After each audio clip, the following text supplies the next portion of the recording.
Yes, it's me. Yes. Yeah. So yes, there is the link. If somebody will go shut out, but can you see my screen? Yes, yes, perfectly. Okay. Eventually, is the video, is a recorded video. So I will do play, and then I will be here for your question. Okay, great. Oh, Hello. please let me see. Tell me if you see the audio. If you hear the audio. See the audio. Everyone, it is a really pleasure to participate to this conference. I would like to thank you, the organizer, to be able to set up this conference after the COVID-19 disruption. In this presentation, I will talk about our recent work, urbanization and economic complexity. As you know, urbanization plays a crucial role in the economic development of every country. The mutual relationship between the country's urbanization and its economic productive structure is far from being understood. It is an established fact that urbanization in the European countries is linked with economic growth and industrialization, which mutually self-reinforce one another. There are several theories aimed at explaining urbanization process. The one that we will try to assess in this paper is the mutual indirect effect of the World Trade Web on global urbanization. In the framework of economic complexity, we represent the World Trade Web as a bipartite network, where one layer are the countries and the other one are the products exported. We apply the real comparative advantage as a threshold to understand whether a country can be considered or not a producer of a particular product. In this way, we obtain a binary bipartite matrix. Together with the country's export in our work, we included the dimension of a country degree urbanization. We define the country degree urbanization as a function of the total population living in urban areas. We will explore the data from 1995 up to 2010. Our aim is to quantify the link between a country urbanization process and their export as a proxy of their industrial economic system. In the rest of the presentation, we will divide the set of countries in terms of the degree of urbanization. Their degree of urbanization will be defined as a urban range, which is expressed in 4 quantiles. If we define the diversification as the number of exported products, and we order the country by diversification, we notice that the country diversification is related to the urbanization level. Low urbanized countries are in the bottom of the matrix with low degree of diversification, while the urbanized country with the most advanced economies lie at the top with high degree of product diversification. Now we can include in our analysis the dimension of fitness and complexity. The fitness and complexity algorithm is a kind of PageRank method applied to the World Trade Web, where the fitness is a quantity for the country and the complexity is a quantity for the product. The idea at the basis of the algorithm is that the country with the higher fitness are those which are able to export the highest number of the most exclusive product, those with a higher complexity. On the other hand, the complexity is not really related to the fitness. In this way, products exported by low fitness countries have a low level of complexity, while high complexity products are exported by high fitness countries only. If we study the distribution of export product complexity by urban range, we notice that higher urbanized countries maintain a similar distribution across the analyzed year. On the other hand, starting from 2005, we have noticed that rural countries change their export basket towards a higher complexity product. Moreover, we notice that countries with high urbanization are the ones with a higher fitness and higher diversification, while low urbanized countries have a low diversification and low fitness. Notable exceptions are countries with export basket on raw materials. These countries reach high levels of urbanization as a result of policy decisions. Meanwhile, their exports are limited to a few products with low complexity. Since we capture a shift in distribution of exported products within the rural countries, we notice that rural countries start to produce and export more sophisticated products. A question arises. Do the rural countries evolve their product system in the same way? And do they continue to produce and export the same products? We can measure directly the transformation of the productive system by analyzing the evolution of the World Trade Web topology. We can assess the changes of a country export similarity, study the evolution of abundance of similarity motives. The similarity motives quantify the concurrence of any two countries as producer of the same couple of products and vice versa. To provide a benchmark to assess the statistical significance of the abundance of similarity motive in the World Trade Web, we use a bipartite configuration model. We generated a sample of 1,000 matrices And we use the zeta score to compare the abundance of similarity motive in the real network with the value of a random sample. The World Trade Web manifests a progressive increase of abundance of similarity motives with respect to the null case. Highly urbanized countries show a similar trend of increasing similarity in their product export. Interesting, low urban range countries diversify between each other, showing an opposite trend. The export diversification trend of a low urbanized country, coupled with the increasing complexity of a product exporter, imply a non-trivial connection between urbanization and production of capabilities. The urbanization phenomenon, coupled with the capabilities presented in the country, enable the production of different sophisticated products depending on their environment. We saw that economic transformation of a rural country has an impact on competitiveness of its productive system. To assess the relation between country fitness and the urbanization process, we analyze the urban race growth rate in relation to the growth rate of a country's fitness ranking. For each of the 4 urban range quantiles, we find a linear relation between the urbanization rate and the fitness ranking growth rate. The increase of urbanization is interwoven with the increases of fitness in the low urbanization country. Meanwhile, the effects are minimal in high urbanized country. In many rural economies, the urbanization process affects or has been affected by structural change of its economic production. An example could be countries as Uganda, Nepal, or Somalia. On the other hand, there are many countries such as Ivory Coast, Paraguay, Chad, where the urbanization process does not provide improvement in the fitness ranking. The self-reinforcing mechanism between urbanization and fitness reaches a plateau within the urbanized country, where the urbanization does not affect or has not been affected by changes in fitness ranking. We check our result with the 25% sliding window quantile through all the distribution of the urban, as you can see in figure B. The process of urbanization is often entangled with the country industrialization. People move out of rural areas and agricultural activities into urban centers, where they engage in manufactured products. This transformation is outlined by the increasing level of fitness of low urbanized countries that are involved in the urbanization process. To leverage this information and capture its trend, we define the urban fitness as the multiplication between the value of fitness and the urbanization level. We cluster the countries by urban fitness trend using the Leuven algorithm. 3 clusters emerge with high correlation, disentangling, and non-trivial geographical relation. Countries with clear urbanization trend in orange are the ones with the stable increase in fitness ranking. Meanwhile, the blue cluster contains developing countries where the urbanization does not provide any new input to economic development. These results show that over a given value of urbanization, other factors have a more important role in economic development and growth of a country. I would like to thank you, my collaborators, and the new international fellowship that support this research. You can find the paper on archive. Thank you for your attention. Here is my contact, and if you have any questions, please do not hesitate to contact me. Hello, I'm here. Now there is audio. I don't know. Yes. Thank you very much. Okay. Thank you very much. And so we have time for some questions for 5-minute questions. Thank you, Diego. So can you stop sharing your screen, please? Yeah, sure.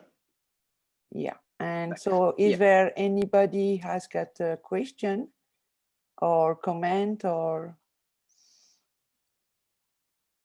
Well, I've got a question.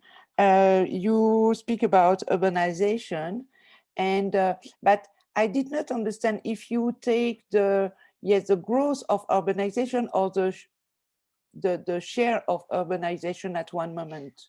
At the beginning, it was analyzing the amount of urbanization for each country, just to divide to divide in quantiles all the country.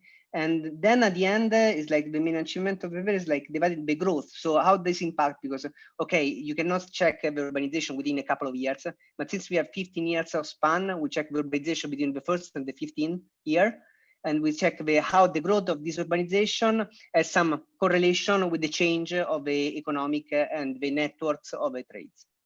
Yeah. This is the most interesting, I think. Yes. Yeah. I understood more or less, but it was very fast at the end. So yes. The most important point of the paper is that so we found 4 classes on average, and then basically the the urbanization and the growth of urbanization impact the economic system at the beginning. So when you are like really between 30% urbanized and 50, but then when you start to reach more than 60% of urbanization, we see that at least in the export, it doesn't impact at all the changing of the. So you then, if you urbanize more than 60%, your export is not affected by this. So your economic structure is no more about growing the city, but it's more about maybe interconnecting, investing in other kind of infrastructure. But at the beginning, is very important, create an urbanized center of connection. But it depends also on the history of urbanization. For example, I take all the South American countries. They are very urbanized. For 30 years, they are among the most urbanized countries in the world, but less developed. So do you find some? Yeah, well, yes, actually what we find is that for the mid range, like if you are urbanized, I don't remember, but since we check the growth rate, this means that you don't, so if you don't change too much in these 15 years, basically you don't have any effect. But if you're still changing, but I think that if I see the South American countries are all or less in like, is not changing in urbanization in the last 15 years, they actually have a little of degrees in kind of economic structure, at least in the export. We are all, the problem is that, so the limitation, but like either why we found some result in this research is that we are looking about what you export basically as a proxy of economic structure only. So we cannot study the inside industrial economic and did you identify some different kind of differences in trajectories of these relations? Yes, we noticed particularly that the raw material country, the oil country, so countries that really invest a lot in urbanization, but like as a exogenous factor. So it's like more a policy environment, where the one that really are far away of the not normal, but the classical trajectory that we were able to capture. Are the scatter point of the system, basically. So if there is something that overimpose the urbanization will not affect any other that urbanization per se than the economic structure. Thank you. Diego, do you have a question? Yeah, so I was just wondering, so when I think about cities and trade, like Krugman comes into my mind. So did you, I don't know, did you look a bit more into his papers and how does it relate to your work? No, I have to, so like, so we check, so there is a lot of literature that relates urbanization and international trade. And actually we are more or less in the same line, because the idea is like, okay, we don't, so they try to find the causation. So if the international trade is causing urbanization or vice versa, we are not doing that because we don't have any like insight on this respect. We just try to figure it out a new way to foster and to provide some empirical evidence on this kind. Yes, but basically we are, yes, we are saying that, yes, there is an effect, but we are not able to detect if it's something that, so if urbanize a country will foster the productivity on the system, or instead like just because you start to have more in and out goods, then since that you need an aggregation point that is city, and so everybody's going to the city. We were not able to discern the causation, but we provide a new empirical evidence instead of a classical literature. Okay, very interesting. Thank you very much again. Thank you. Thank you. And Merry Christmas and Happy New Year to everybody. Thank you. And so now we give the floor to Roberto Murcio. Roberto, are you there? Yeah. Yeah, Helene? Yeah. Yeah. Can you share your screen? Yes.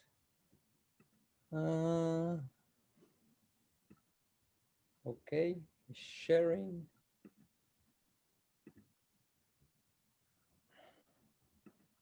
Not yet. Not yet. Nice.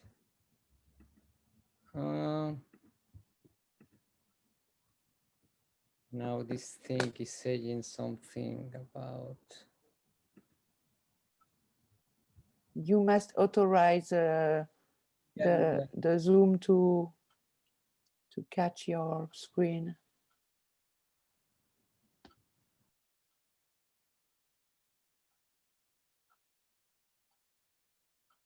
He left, I think. He will come back soon to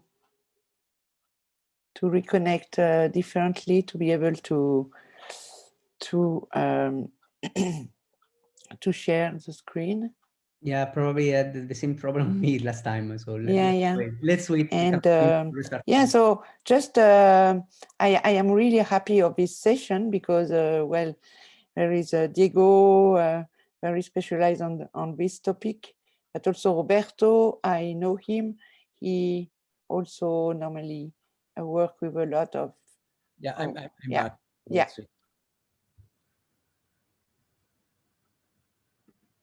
Yeah, it says I'm trying, and it says something that holds the same.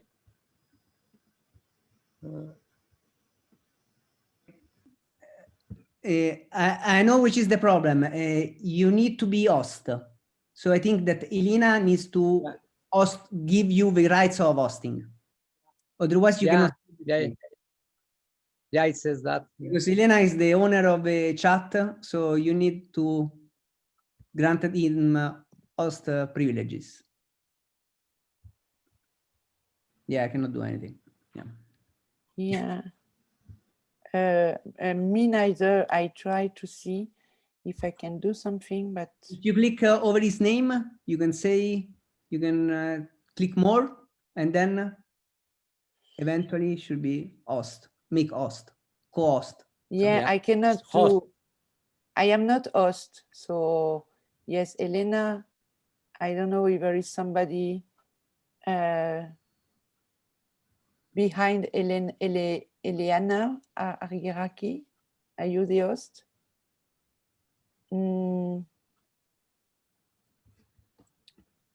Celine, yeah. If not, maybe we can swap and meanwhile or maybe write an Roberto. email. Roberto, can you send me your PDF or because I think I can share my screen. Yeah, I can try. Let's see. Send me your PowerPoint. I will make it for you. You have my address? Yes, I do. I sent a private message to Elena meanwhile to see if I can make you. But yeah, maybe to save time, that if. Yes, but it's not a good idea to change the order of the presenter, because if somebody comes only, for one person. Yeah. So send me your PowerPoint or PDF. I'm doing it. I'm doing it right now. Yeah.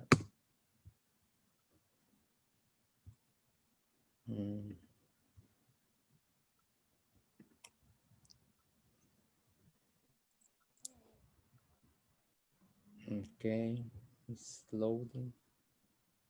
Is it big? Yeah, it's well, not that big, but it's.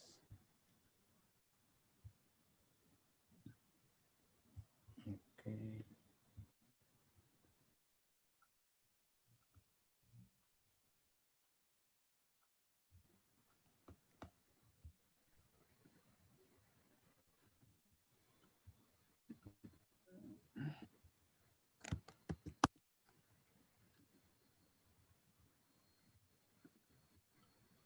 Is the one that it ends with unil.ch, right, Celine? Yes, unil.ch, yes. Yeah.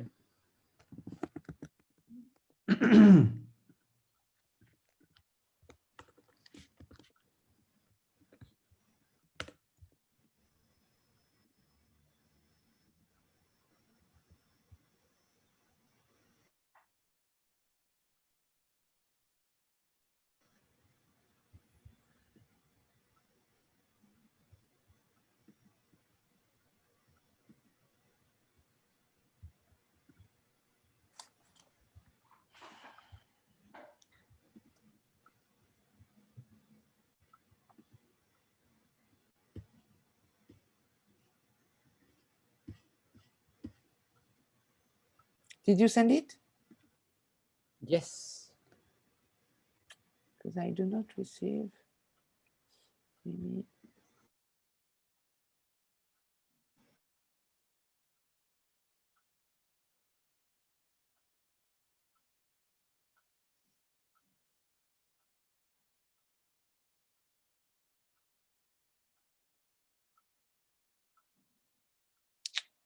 Ay, ay, ay.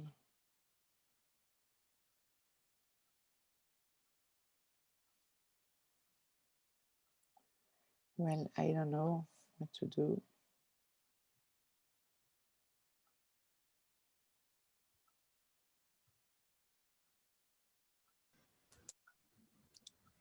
I don't know what to do.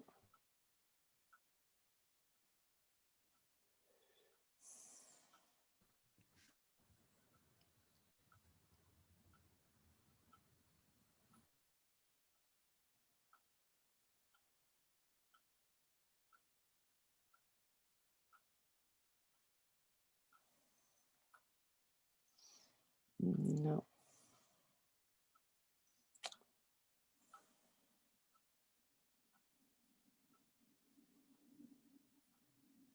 Maybe in the meantime, you can begin to explain what you did without any PowerPoint. I don't know. I do not receive it. Maybe it's too heavy, no?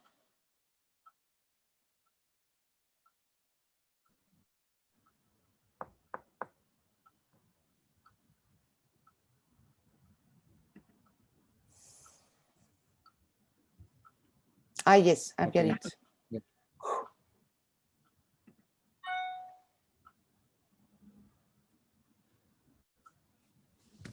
Ah, but you send me. It might be that you are connected with Zoom, not with the email that you registered on the conference. Yeah, the problem is that your PowerPoint, what's this? I've got to go through OneDrive. Yeah, just click that's the link and it get download. But yeah, Ricardo, maybe you are right. I don't know. I just been connected like that all But day, I need but I haven't I presented. need a login in UCL, you know? What's this?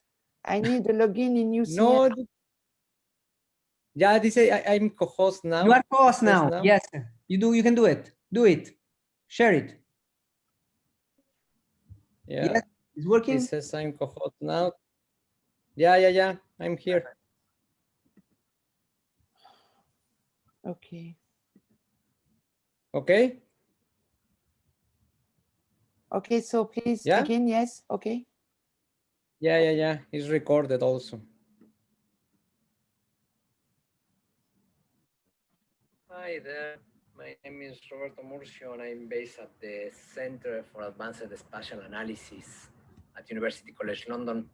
Today I want to show you some of the work that I've been doing with my colleagues Bala and Karlo about trends in urban flows.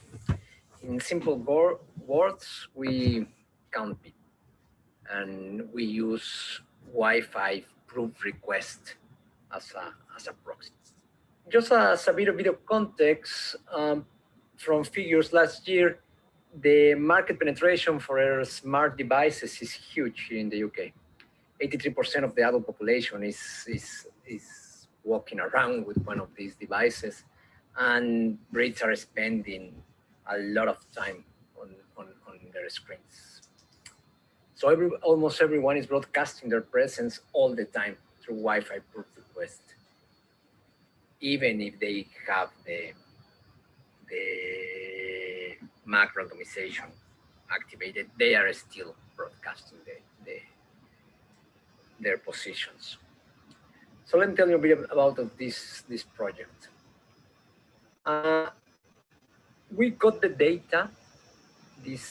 We got this proof request from a project called the artStreetSensor project that is sponsored by the Consumer Data Research Centre, that is also based at University College London and Leeds and Liverpool. and in collaboration with a private company. This private company has put around 1,200 sensors across Great Britain. Almost half of them are in the Greater London area. And what it does is they have a sensors. That is a device that communicates with Wi-Fi enabled devices. And they put it in different locations and in different layouts on the high street. Inside a shop and with this configuration, or in a restaurant, or around a tube station, or in another type of cafe or another restaurant different than this one. So a lot of different configurations. They put the sensors that communicates with the Wi-Fi enabled devices. And every time that it communicates, it generates a count. And here, there is a lot of technical stuff happening to go from proof requests to counts. It can be done. It can be done, and I'm going to show you that is working.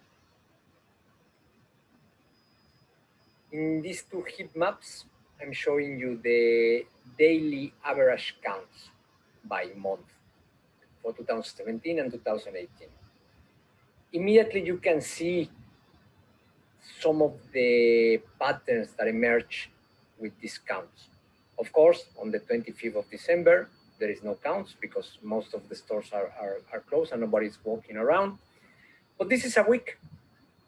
This is a Sunday, Monday, Tuesday, Wednesday, and from Thursday, you see that the counts start to picking up. And Friday and Saturday they are crazy high. And again, on Sunday, you have less football or less counts around those areas where these sensors are located. And in general, you can see that there was less counts in 2017 than in 2018. Of course, all these quantities are normalized in a way that doesn't depend on the number of sensors, so it can be comparable. And you see how the day before Christmas, you have a high footfall there, and the weekends before Christmas, you have a high footfall on the streets. So in first instance, we think that this plot shows that these sensors are capturing the reality around these areas. Of course, we validated somehow. We use different forms of validation. We look at similar studies that use, for example, mobile phone records and how they are capturing also these areas. We look at something that we call extraordinary events. So for example, if there is a football match or a concert in a particular area where a sensor is located, we look if the sensor is capturing this peak in pedestrians around the area. For London in particular, for example, we use transport data when you have this card to get in and get out from the underground or get in into the buses. And also we use the Google Popular Times. So we extract this data from the Google Popular Times and then compare it where our locations. And this is, for example, what we are getting. This here is what we get from this taps in, taps out from the London Underground around this very busy metro station. So you have the morning peak, the afternoon peak, and this with these counts. And this is the counts obtained from the sensor that is just next to this tube station. As you can see, we are getting the same morning and afternoon peak, but also the lunch peak, that there is no way that we can obtain with also the transport data. Of course, it's not exactly the same. You see here the peak is around 5 p.m. and here the peak is getting around 6 p.m. So there is this shift of hours. But it's working. It's working. The data is capturing what is happening in around those times. We construct 3 sets of results for this data. The first one is that we call the footfall signal. The footfall signal is not other thing than the time series that each one of these sensors is generating. Remember that I mentioned that we have these counts every single 5 minutes through the day. So with that info, we assigned a signal to each location. This is London streets, and you can see this is a week in June in 2017. So you can see how each street has a different rhythm through the day and through the week. We have, of course, locations like the Strand, that is a commercial street. We have the Three Peaks. We have another locations like Waterloo, that is the big train station. So you have the morning and the afternoon peak, but there is almost not that much footfall on the weekend. On the contrary, in this one, in Coventry Street and Sawak, we have these crazy figures on the weekends. So this data is capturing what is happening and what we know, our empirical knowledge of each street. Another way of showing this data is that we call the footfall calendar. We can produce a calendar for each one of these streets around the Great Britain. And then you can see what is going on. You see, there is, for this particular location, there is no counts from March to almost the end of May, and there was a big construction site that closed the area around the sensor, so there was no peaks, and this is another event. But usually you can have a taste what is happening.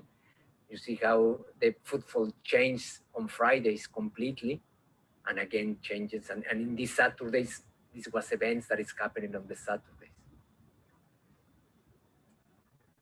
The second result that we like a lot is something that we call the footfall signal classification.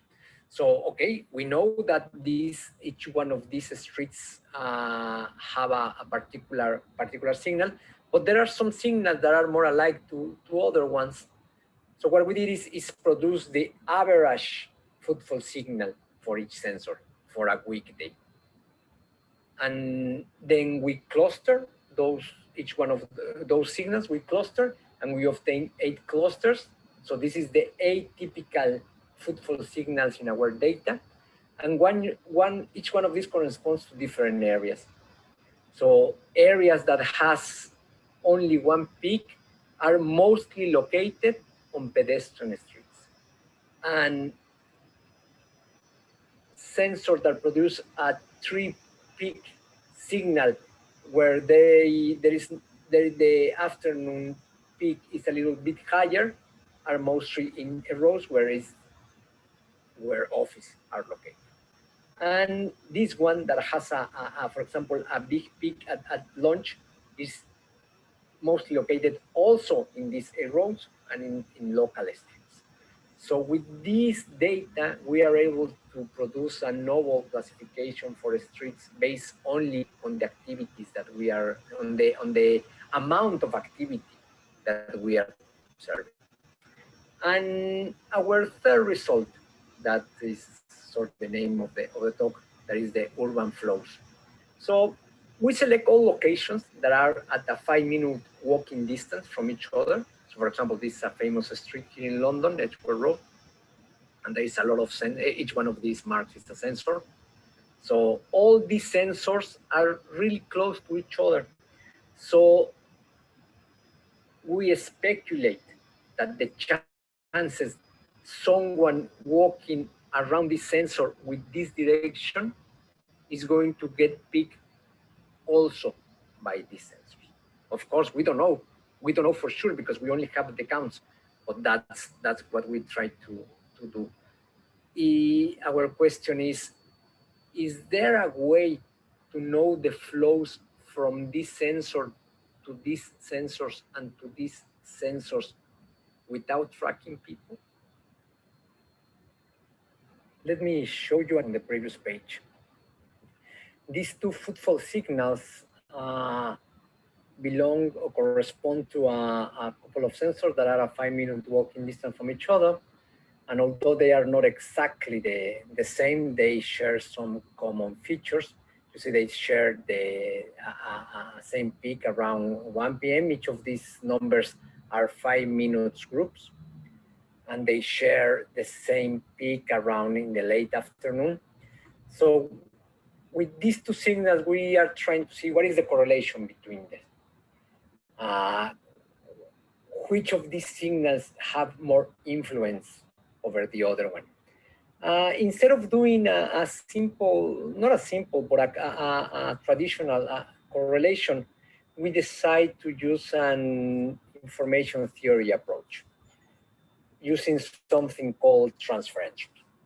The transfer entropy is a derivation from the mutual information where the direction of the flow has a meaning. So basically what this formulation are telling you is that the information that is flowing from X to Y has this form, and the information that is flowing from Y to X has this form. So you can see here in the conditional probabilities, in the joint probability, sorry, they are different. So it will get a different result. So we get the average footfall signal for each one of these pair of locations and apply this formulation and look at the number. Which one of these numbers is greater, or if there are not meaningful difference, or if we get something that we cannot interpret as a quantity in the transfer entropy. And we get these plots for each one of our locations. Our now is pair of locations. So each one of these numbers is a pair of locations, and we have 3 different months, and this is days. So for location 1, we have that in January, the first day of January, we have this color and this color, and then we have a different shade. What the shades means?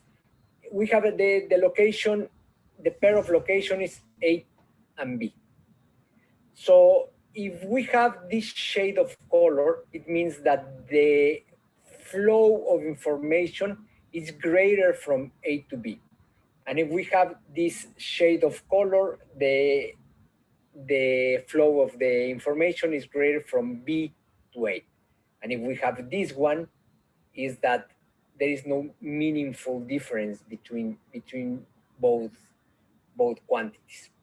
And of course, I don't put this one, but this is another shade when we cannot say anything about the direction because of the quantities that we got from the transfer entropy.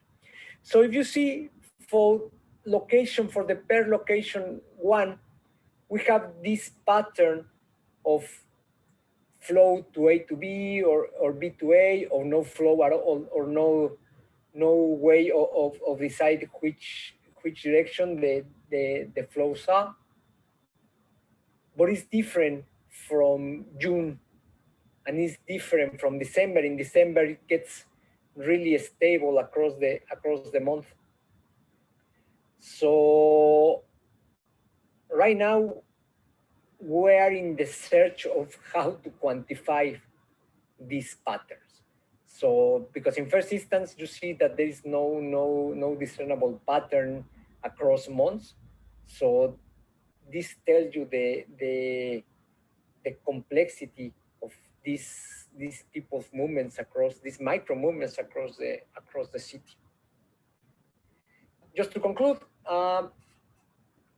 I showed you first that we can use proof requests as a proxy to detect human activity. Yes, of course. I'll show you that we can use footfall signals to classify areas. Of course, we can do. We show that. But now the relation between two close signals is indeed a complex phenomenon. No easy way to get a simple pattern or a single flow for each pair of locations. So maybe there is no pattern at all. Maybe they change, they micro changes at every single day makes that the flows change. but still we can have a feeling about the flows with people, like in the plot that I showed you, that in December for the per location one was sort of stable. And I think that's it. Thank you very much. You can get this data. You can get this data from the Consumer Data Research Center. You need to go to that website and apply. And that's it. Thank you very much. Okay, thank you very much, Roberto. Thank you. Yeah. Unfortunately, we do not have time for questions because we have really to shift to the other with the time. But I think that the people, they can ask you in the chat. Yes. So Diego, I give you the floor. Sorry for the delay. Yeah, okay, thank you. So I will try to share my screen. Okay. 1, 2, 3. Okay. Perfect. So yeah, here we are. So good morning, good evening, good night, wherever you are. So thank you for joining the session. So I would like to talk about correlations between urban scaling and Zipf exponents. And yeah, when we submitted the paper, so we got review reports, and they were saying that, okay, this is kind of trivial, everyone would expect this.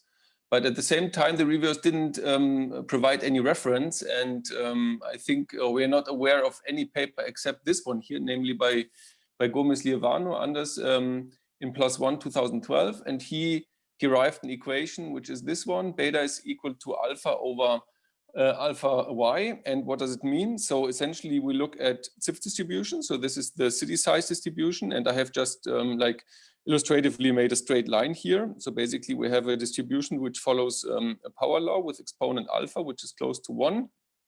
And we have urban scaling. So we look at GDP, and in this case we have this exponent beta. And now if we combine these two, let's say we transform the city size distribution with urban scaling, then we get a new distribution of the GDP, which is then again a power law distribution with a new exponent, and this is alpha y.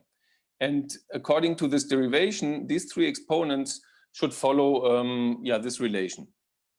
And this is nice, but what you can do is you can generate such data and can then randomize the data, essentially just permutating the association between these two data sets, and by this destroy any correlations. And if you destroy the correlations, you will also destroy the urban scaling and get an exponent 0 for beta, but at the same time, the distributions of the city sizes and the GDP will remain the same. So this means that this relation between these three exponents is in a sense only an upper limit. So it can be, but it's not necessarily. It can be also everything below.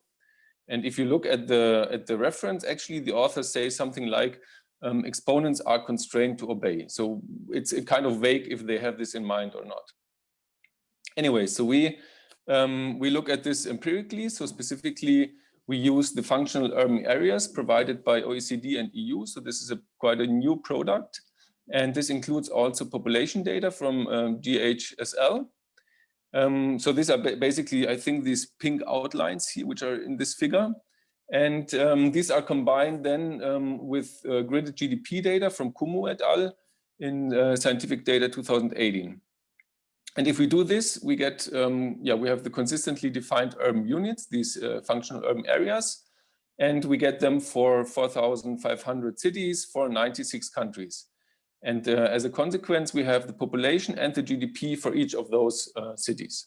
And the nice thing is that they are consistent, so we can now study the size distribution and the urban scaling consistently for different countries. And here's an example. So this is a nice example. So on the left, you see the rank. This is the cumulative complementary cumulative distribution for India. In the middle, we have the rank size plot. This is more or less the same. And on the right-hand side, we have the urban scaling between the GDP of the city and the city size. And we see, okay, this follows quite nice a straight line. We get an alpha, so the Zipf exponent of 1.27 roughly for India, and the urban scaling is 1.14. So this is pretty more or less what one would expect. So according to also to Bettencourt in his work, and okay, the Zipf exponent is a bit large, but overall it looks okay. We repeat this analysis for 96 countries, and then we obtain for each of them the alpha exponent and the beta exponent, and we can compare them. And we ask, okay, are there correlations? And as I indicated by the title, yes, we find correlations. And this I want to show you here. And specifically, we have, in the top map, we have the alpha exponent, the Zipf exponent, and in the bottom, we have the beta exponent. And you see quite a good agreement, but I need to add also that we use a different color bar. So here for the Zipf exponent, we have like something between 1 and 1.6, and in the beta, it's a different scale. But this doesn't matter, because if it was the same scale, it would just indicate like a 1-to-1 correspondence, but we don't even expect a 1-to-1 correspondence. So it's okay. But this is of course a bit qualitative, and we can have a look at a cross plot, and this is how it looks. So here in this figure, we plot the urban scaling exponent beta as a function of the Zipf exponent alpha. And each of those symbols now is one country. And we distinguish the countries by the high GDP, mid GDP, and low GDP. This is not so important in my opinion, but you can see somehow that if you focus at the high GDP countries, so you see quite a nice cloud, that the cloud is more constrained, and you see some increasing pattern. And if you look at the others, they have a bit stronger spread. But overall, there is some correlation, and we came up with an hypothesis to explain this. And basically what we assume is that we have also some kind of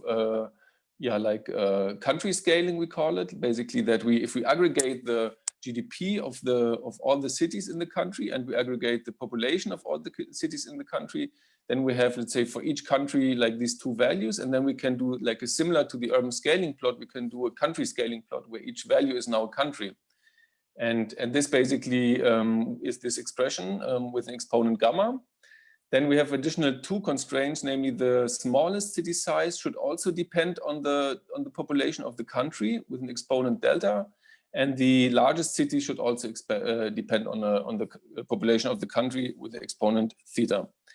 And I should add that for the first relation, we found a paper where this was reported. For the second, there is also a bunch of papers. I think one is by Denise Pomain. And for the smallest cities, we don't have any papers, because the smallest city, what is the smallest city of a country, is a bit difficult to quantify. But for now, let's assume this works. If we combine all of this, so also these other two, let's say the urban scaling and the city size distribution, then we can derive with some integration this result, which is here in the bottom. So don't be scared. Essentially, what we see is that the beta as a function of alpha is constant, because here's no alpha, for a certain range of alpha values, and it is linear with alpha for another range of alpha values. And then it's again constant, because there's no alpha in this part, if alpha is larger than some value. So this is essentially what we find. And it's important to keep in mind that here we have country exponents, namely the beta and the alpha. So we have for each country, we have one beta and one alpha. And the other exponents, gamma, delta, and theta, they are global exponents. So they are across countries. So if I look at one country, then for this country, I have like a set of, let's say the gamma, theta, and delta is fixed. So there's a fixed GDP that is expected, for example. Okay, and if we now apply this this theoretical expression to the data, then we get something like this. So this dark solid line and the uncertainty around it is basically the regression. And here we have a zoom into this into this result, and basically these shaded areas in the background, the colors are these three different regimes according to the value of the alpha. And we see we have this plateau in the beginning, then we have some increasing part in the middle, and then again a plateau. Now, if we look at the correlations, so in these bottom two panels, we we do a running window and calculate the correlations between these alpha and beta. And then we see that exactly in this mid-range, they are significant. So this is the Spearman rank correlation and the Pearson correlation coefficient. So we find that this is a good agreement between our hypothesis and the theory and the data, sorry. Now, so how about these country scaling relations? So here we also check this. And we have now these four panels here, and the three. So the A is basically the country scaling regarding the urban GDP. So if we add up the GDP of a country and the population of the country, and then now each of these dots is one country. And again, here we see that there is some relation between these two quantities. And the exponent that we use here, this 1.06, is the exponent that we get from fitting this expression. And only the offset, which determines the vertical alignment, is done by fitting. And the same we did for the smallest city size and the largest city size. And okay, the smallest city size is really scattered, but the largest city size works quite well. And we see that the regression, although the exponent that we fit comes from the other fitting, fits quite well with the results, with the data that we have. Now in this lower panel here in the lower right, we have also estimates. So basically we show the different exponents. So the gamma, oh, sorry, no, this was wrong. Back, the gamma, the delta, and the theta. And we use, let's say, now the dark one is the one that we obtain from when we use the exponent from the other regression, and the light one is the one when we directly fit the data. So here it would be a bit steeper, and this one would be a bit flatter. So, but basically they more or less correspond, except for the gamma, where we would expect would obtain a bit steeper result, but both of them are larger than 1. So this is a good agreement in our point of view. And this is an overview of the results. So basically we have this cross plot, we have here the maps, and here I also show you some example which is not so nice, namely for Russia, we see that we have some, in the rank plot, we have some large deviations here. So there's 2 cities which are like deviating from the Zipf plot, and this is Moscow and the other one, I don't know. And we think that these deviations are also responsible for the deviations in this cross plot. Now, yeah, why are the exponents related? And we think that it's because of intercity interactions. Usually many authors argue that there is intra-city, so that the interactions within the city are responsible, but we think that it's also the intercity interactions. And we have 2 arguments. And the first one is, let's say if we have a system where there's only, let's say, very few large cities, like 1 or a few, where we have a large Zipf exponent, then let's say the diverse specialized companies, they concentrate in very few cities. So only maybe in 1, or you can think of finance, government, and stock, and these kind of things. If they are all in 1 city, then this city has, let's say, then in this country we have more pronounced returns to scale.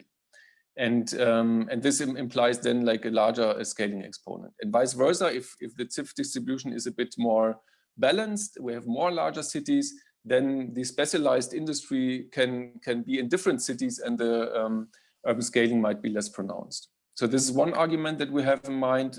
Another qualitative argument is the second one, namely if you think of an urban system which has pronounced increasing returns to scale, then the people from the smaller cities, they might see, oh, in the large cities there's a lot of money and there's a good, there we can get rich, and they move to the large cities. And if they move, then the Zipf distribution might change. But if they, in the new city, then they don't find a job, let's say because there's so many people going to the large cities, then the GDP of those cities will also go down. And this might imply that then the urban scaling exponent will be smaller. So this will adjust.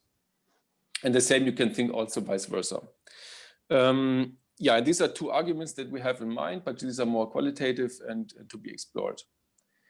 Now, in summary, so we have Zipf's and urban scaling exponent are correlated. We derive a relation based on country scaling. These are 3 additional exponents. We don't infer any causality. So this I need to add because the reviewers complained about this. So it can be, it's not that beta depends on alpha. It can also be vice versa.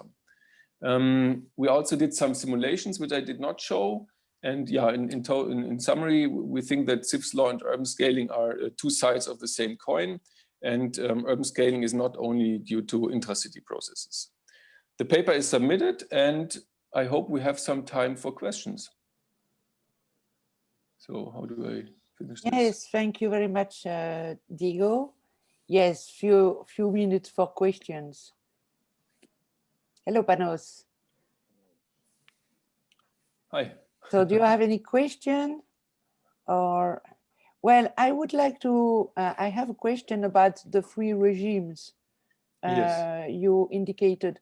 Okay, could you explain us what does it mean in reality, these three regimes? I did not understand it. It basically means that, let's say, that for a certain, like if alpha is below 1, then this alpha can change without changing the beta, essentially.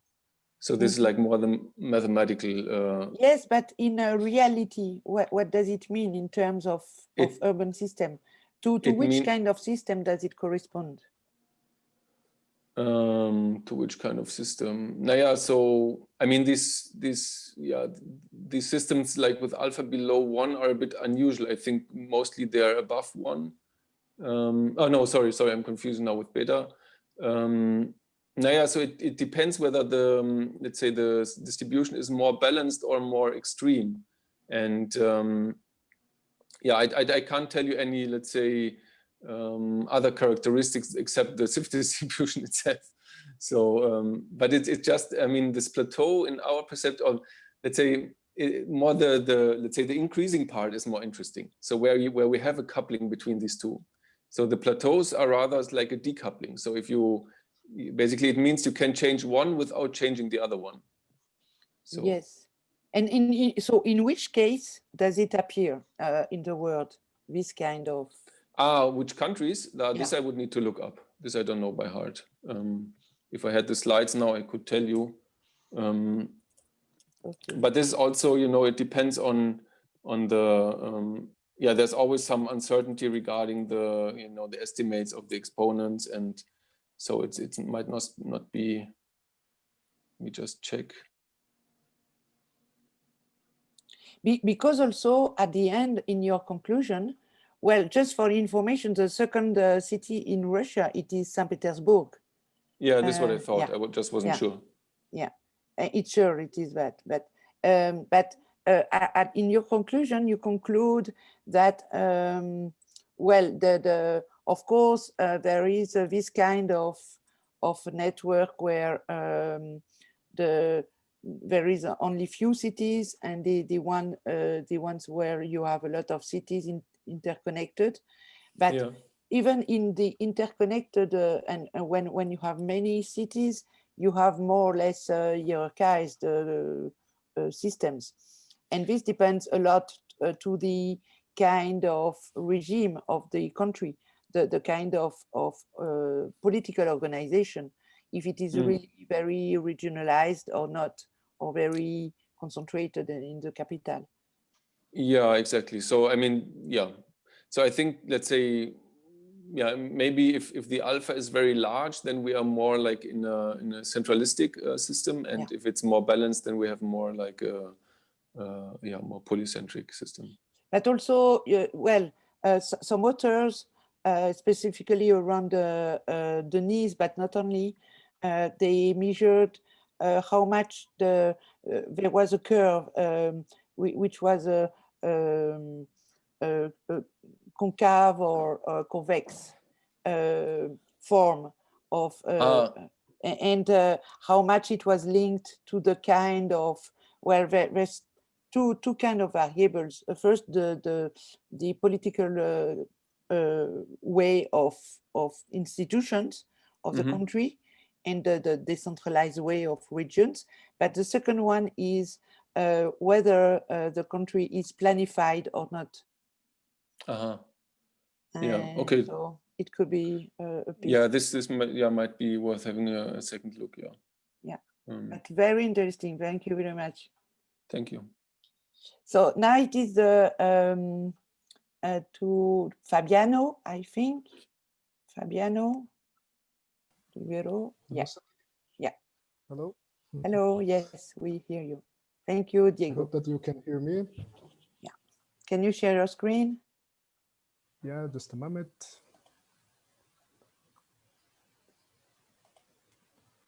I hope that you can see here my my screen.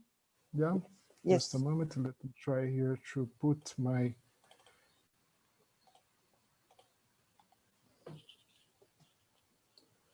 I hope that you can see my screen. Yes, yes, perfect. Yeah. Thank you. Thank you very much. Can I start? Yeah, thank you very much, Celine, and thank you for everybody that watched me.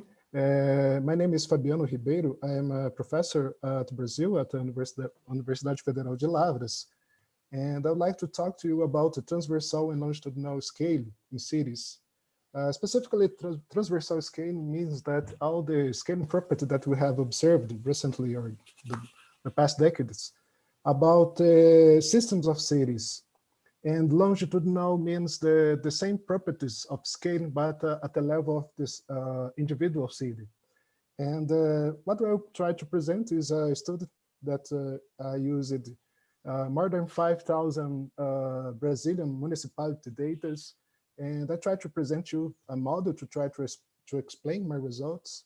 And at the end, I'd like to say if the individual city is or is not a small version of a system of cities. And today we live in a very special moment in the history because today, in the same way that a biologist can see the biological tissue by the lens of a microscope, we can see your city by the huge amount of data and the use of the very specific kind of softwares. And with this huge amount of data, we can, for example, extract some information about the cities and, for example, how the amenities are distributed around the city and how if there is or there is not some kind of patterns that can be observed in many kinds of cities around the world.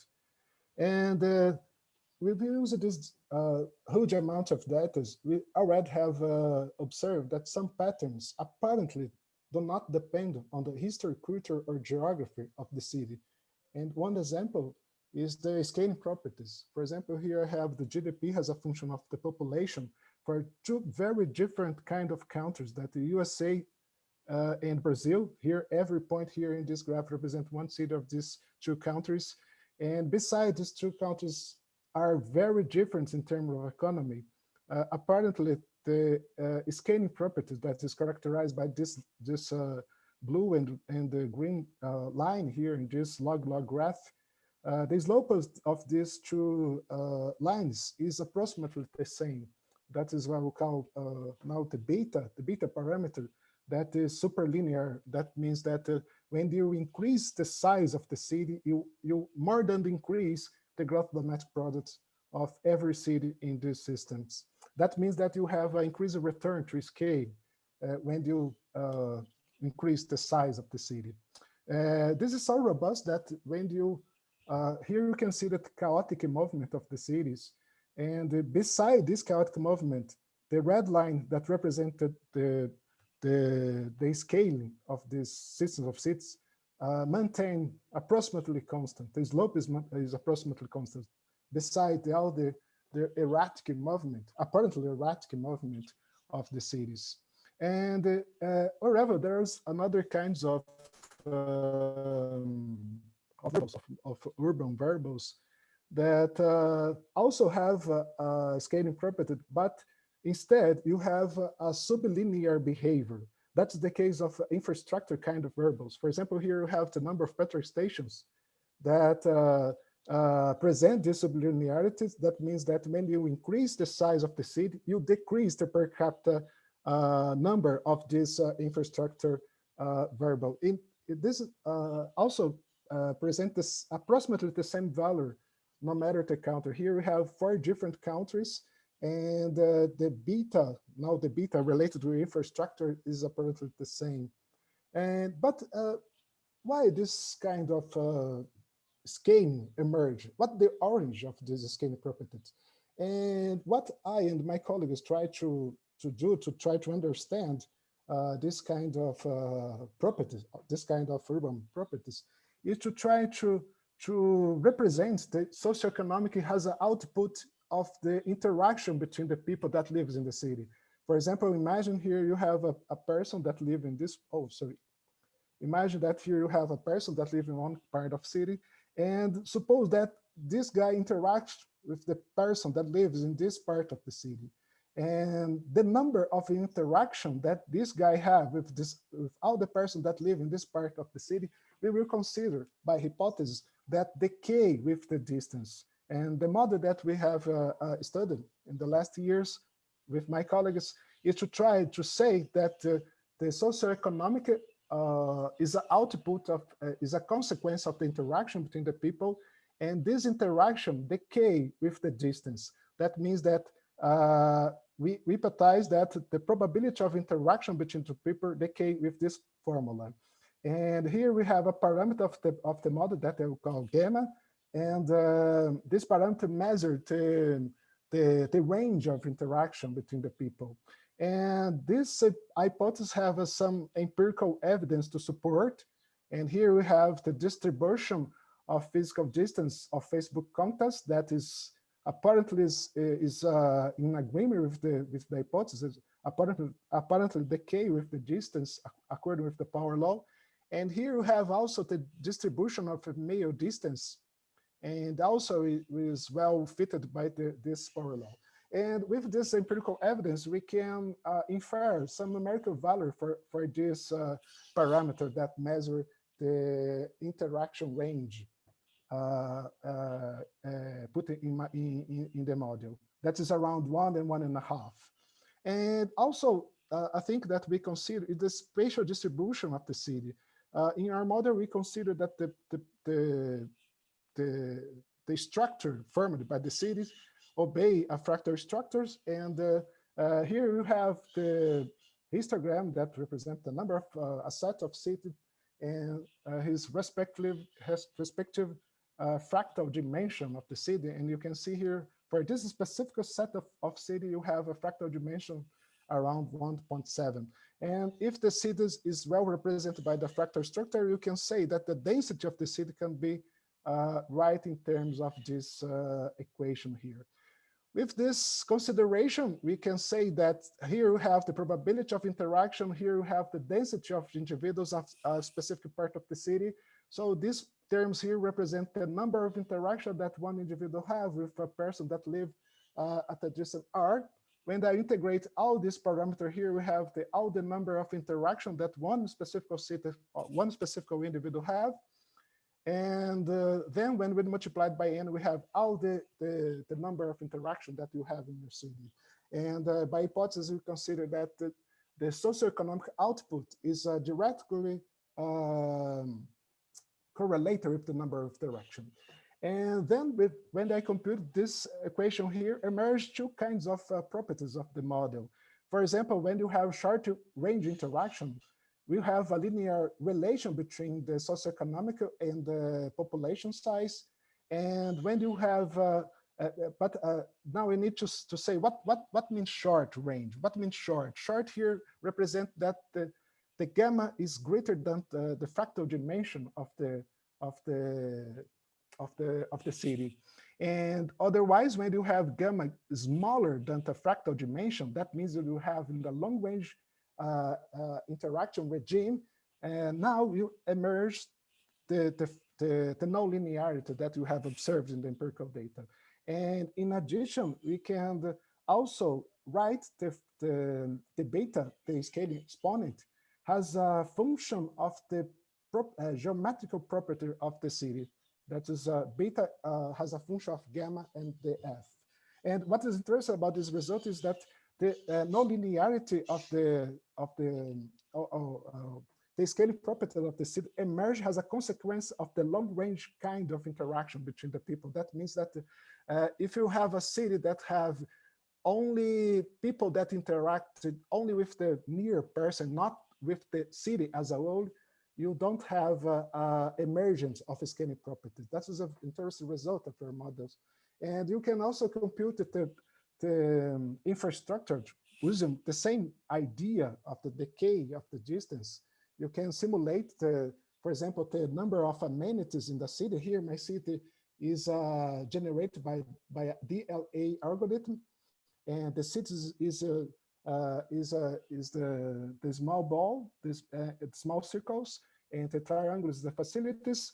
And if you wait enough, the number of facilities will be in equilibrium. Here we have a competition between the facilities.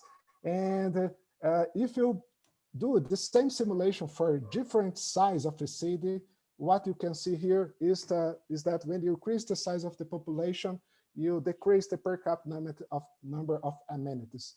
And also the gamma that measures the interaction range also play a very important role here in the economy of scale here in this model. Okay, up to now, I'm talking about the transversal scaling, the scaling in the system of city. But what about the scaling at the level of an individual city? Does the individual city have the same properties of the systems of city? The first thing that I note here is that when I plot the trajectory of the city here, you can see that the slope of the individual city is apparently greater than the slope of the transversal scale, the slope of the scale of the cities. And here you can see that this trajectory you put in the appropriate way, put all the trajectory in the same area. You can see that in fact, the slope of the individual city is greater than the slope of the transversal scale, and the slope of the scale, the system of city, but it's distributed around a mean value. But the mean value here is very different from the value that we have observed in the transversal scaling. But what happened? Here we have, let me, I don't know if I can see this formula here, but I can take it off this. And the idea here is to try to understand the movement of the city in the phase, the plan phase that have the x like a n, and here you have the A, the socioeconomic output, and here you have a vector field that move the city from this point to this another point here in time. And this vector I know, and this vector I also know, but I don't know about this two vector here. The vector here, I can assume that is an outcome of the scaling property. That means that is proportional to this change here related with the population, erasing to the exponent. And if I know this by subtraction, I can infer this external factor here. This vector represents all the externality that act in one particular city. Externality means that all the things that don't have nothing to do with the scaling properties. And when I sum all this vector here, I can write the individual beta has a function of the transversal beta plus this sum here that have an external component, and also a term that depends of the growth rate of the city. And then when I rewrite the histogram that I previously present to you, but now taking off this factor, the external factor here, we can see that from GDP, in fact, the beta is distributed around the transversal beta. That suggests that maybe this this method can be a way to understand that the individual beta is approximately the same, is compatible with the transversal beta. However, when I do this for other kinds of variables, for example, the Walter network length, in fact, when I decompose the data, the mean beta of the individual cities become very different from the beta of the transversal beta. So that means that for some variables, this methodology works, but on other kinds of variables, this methodology doesn't work. And the other point that promotes some inconsistency of the data is that when you have a city that have a very small growth rate, for example, I represent here by the letter B, when you have a growth rate very small, that implies that the beta is very large. That's inconsistent because we have a very large number value of these betas, and you have an inconsistency. What I can do to try to fix that is to remove from the statistics all the cities that have a growth rate is smaller than the given value. When I do that, the mean value of the individual beta approach to the transversal beta. So that is all for that is my results. And as a conclusion, I can say that I have proposed a model to explain urban scaling, and we realized that individual cities are a small version of a set of city when we have absence of externalities. Externality means that all the things that have nothing to do with the scaling properties, and also when you have cities that have growth rates sufficiently large.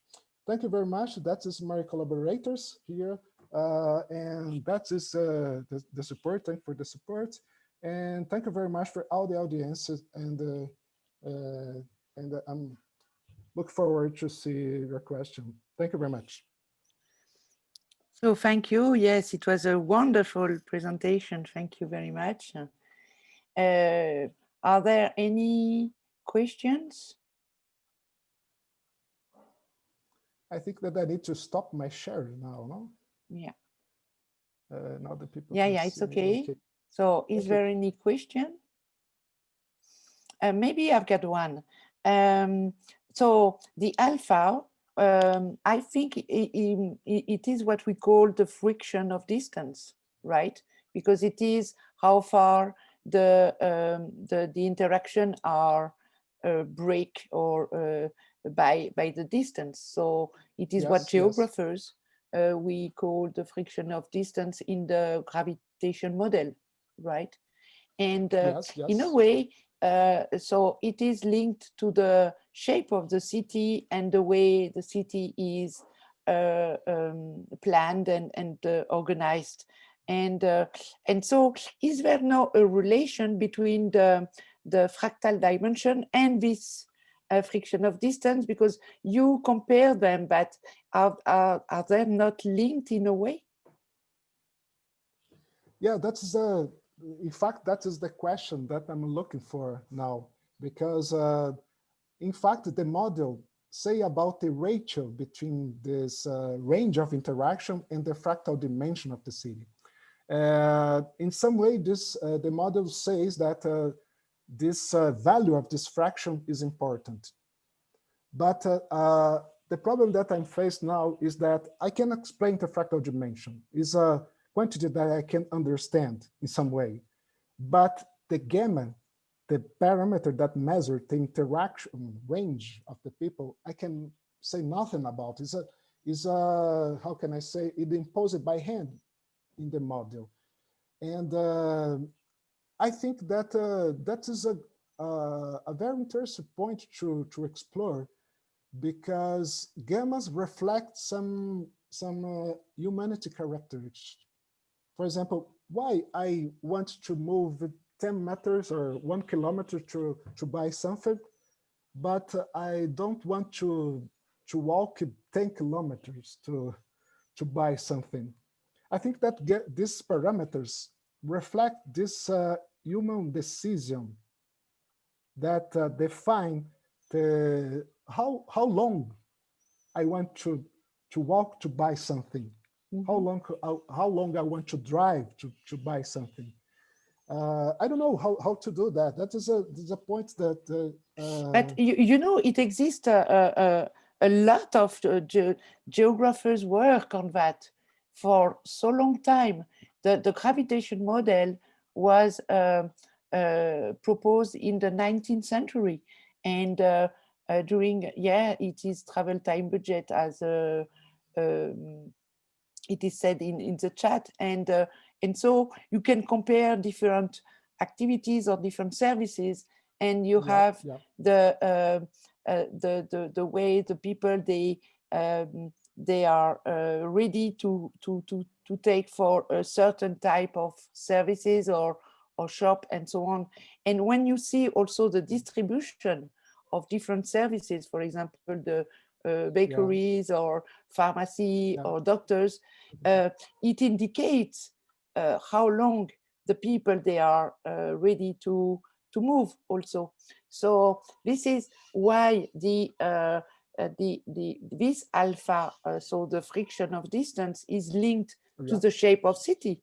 Because when the things are less dense, you are obliged to move more, and you know, and yeah. So there is something here, I think, and you can find many things in the. Do you know Tobler? Tobler, Walter Tobler, T-O-B-L-E-R. He is very famous in geography, and he formalized this gravitation model in geography, and you will find many things in his work. But I think that, of course, with the new tools, you go much further, geographers, but in a way, geographers and all the empirical studies they made could be useful for you, I think. That I didn't hear your last sentence. Yeah, excuse me. Well, just to say that it could be useful even if it's old and only geographers and not physicists. So thank you. Yes, you're right. Thank you very much for your suggestion. Yes, this is a great. So thank you very much. Panos, I don't know, we close the session. Yeah, Panos? if everything is finished and there's no more questions, we close the session. And not only the session, but the entire meeting.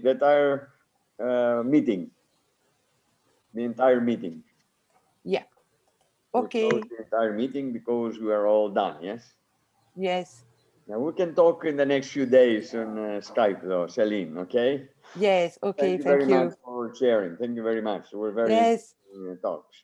Thank you, everybody. Thank you. Take care. Thank you. Thank you. Bye. Bye-bye. All the best. Bye.